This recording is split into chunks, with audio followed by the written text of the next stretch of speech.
Technical तरीके से यहाँ पे खेती की जा रही है ना, जो टेक्निकल तरीके से देख रहे हैं, ये कैरेट बना करके इसमें खेती की जा रही है। ये थोड़ा हाई प्रोफाइल तरीके से किया जा रहा है, एडवांस लेवल की खेती है ये वाली। देखो ये जो दिख रहा है नेट हाउस है, ये नेट हाउस अलग होता है, पॉली हाउस है जहाँ होता है ना, ये पॉली हाउस के रूप में हो रहा है। देखो जैसे पॉलीथीन वगैरह लगाई गई है, उसके ऊपर में उसका अंकुरण होगा, कैसे क्या है, इसको पैक रखा हुआ है पहले छोटे लेवल पे, इस प्रकार से। These cuttings are a bit older.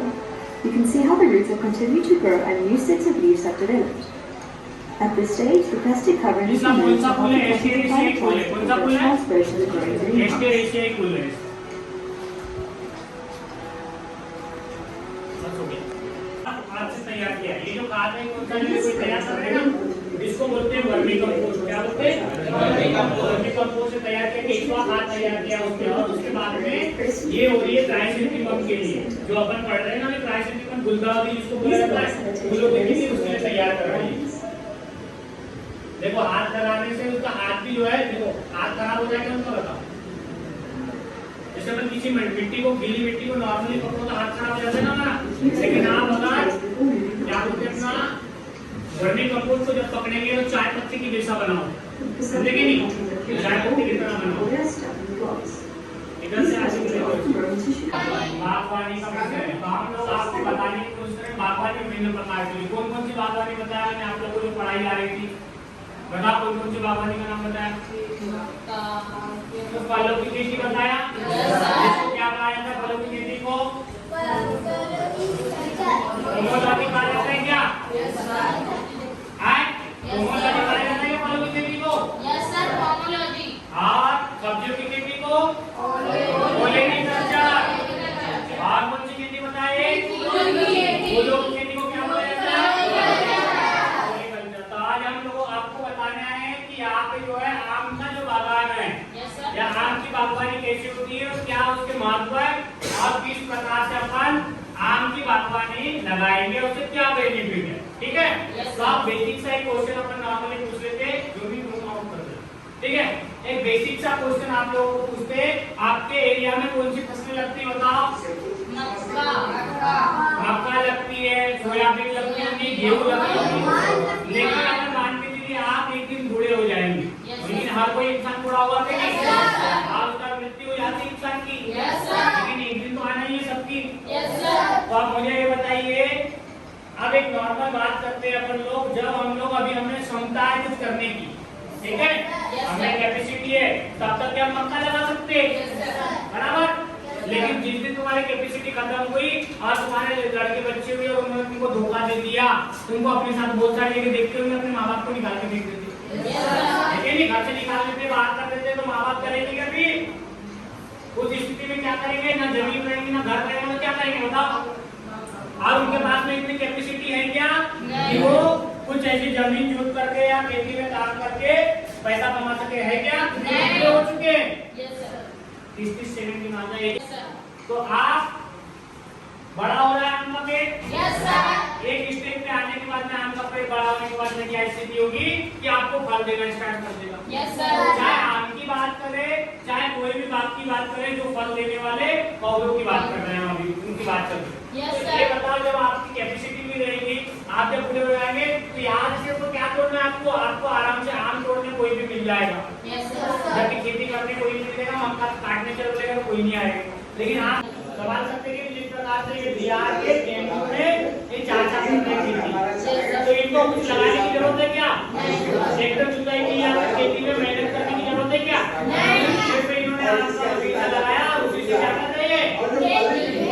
मुनाफा कर रहे हैं, और मुनाफा उत्पादन है और विभिन्न प्रकार के हाईटेक खेती करता है, उसको समृद्ध किसान कहा जाता है। समझ आ रही बात? चलो आगे बढ़ते हैं। क्या एक शिक्षक किसी को रोजगार दे सकता है क्या? नहीं दे सकता, सिर्फ वो पढ़ा सकता है, लेकिन एक उद्योगपति या एक किसान क्या कर सकता है? रोजगार दे सकता है। क्यों? क्योंकि ऐसे बड़े बाग लगा करके, कोई फार्म खोल के, कोई अनेक प्रकार की और भी खेतों में नई टेक्निक ला करके क्या कर सकता है? वो रोजगार दे सकता है। दे सकता है कि नहीं? इस प्रकार से रोजगार दिया जा सकता है। और यहाँ पे जो है पैकिंग में लगेगा रोजगार, है कि नहीं? इसको मार्केट पहुंचाने के लिए लगेगा कि नहीं? इस प्रकार से रोजगार क्या कर सकते हैं अपन, आराम से बागान लगा करके मतलब बागवानी लगा करके रोजगार लोगों को अपन दे सकते हैं और हाईटेक खेती की ओर बढ़ सकते हैं। हम मक्का लगाते हैं, लेकिन अगर अपन ऐसे बगीचे लगाएंगे तो उससे भी हमको क्या होगा, उत्पादन होगा, लोगों को रोजगार भी मिलेगा और आपको पैसे की भी प्राप्ति होगी और इससे आप और भी अच्छा डेवलपमेंट कर सकते हैं, अपनी जरूरतों को क्या कर सकते हैं, पूरा कर सकते कि नहीं? इस प्रकार से जो है टेक्निकल फार्मिंग के अंतर्गत आप आ जाएंगे। अलग अलग प्रकार की खेती करने में आपको एक समृद्ध किसान माना जाएगा। समृद्ध किसान किसको कहा जाता है?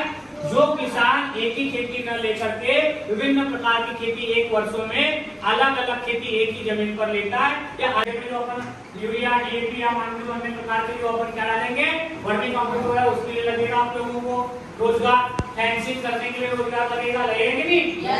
उसके बाद में बड़े पौधों में उनको पानी डालने के लिए, सिंचाई के लिए एक आदमी, देखरेख के लिए एक आदमी लगेगा। उसके क्या बोला जाए, उसको मेंटेनेंस करने के लिए, रजिस्टर मेंटेन करने के लिए एक आदमी लगेगा। रोजगार देते जाएंगे क्या? जब पेड़ बड़ा हो जाएगा उसका बागवानी लगाते। तो भैया आपने काय की बागवानी लगाई है? तो आप बताइए, वहाँ पे बागवानी में रोजगार की भी बात बोली गई है। तो आप बताओ इसमें रोजगार कैसे उत्पन्न किया जाएगा, रोजगार कैसे प्राप्त होगा, लोगों को रोजगार कैसे देंगे, आप लोग बताओ। आम तोड़ने के लिए व्यक्ति लगेगा,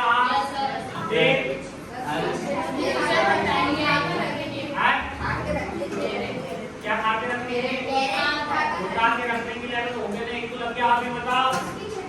उसकी छटाई करने के लिए लग गया और बाजार में बेचने के लिए लग गया और गाड़ी से ले जाने के तो बाजार में बेच तो आए। हाँ तो बताओ काय में लगेगा और बताओ। अरे भाई सबसे पहले तो आप बनाओगे क्या, बगीचा। तो बगीचा बनाने के लिए आपको जुताई के लिए सामग्री लगेंगी। तो जुताई के लिए ड्राइवर लगा, ट्रैक्टर लगा, तो उससे रोजगार मिलेगा कि नहीं?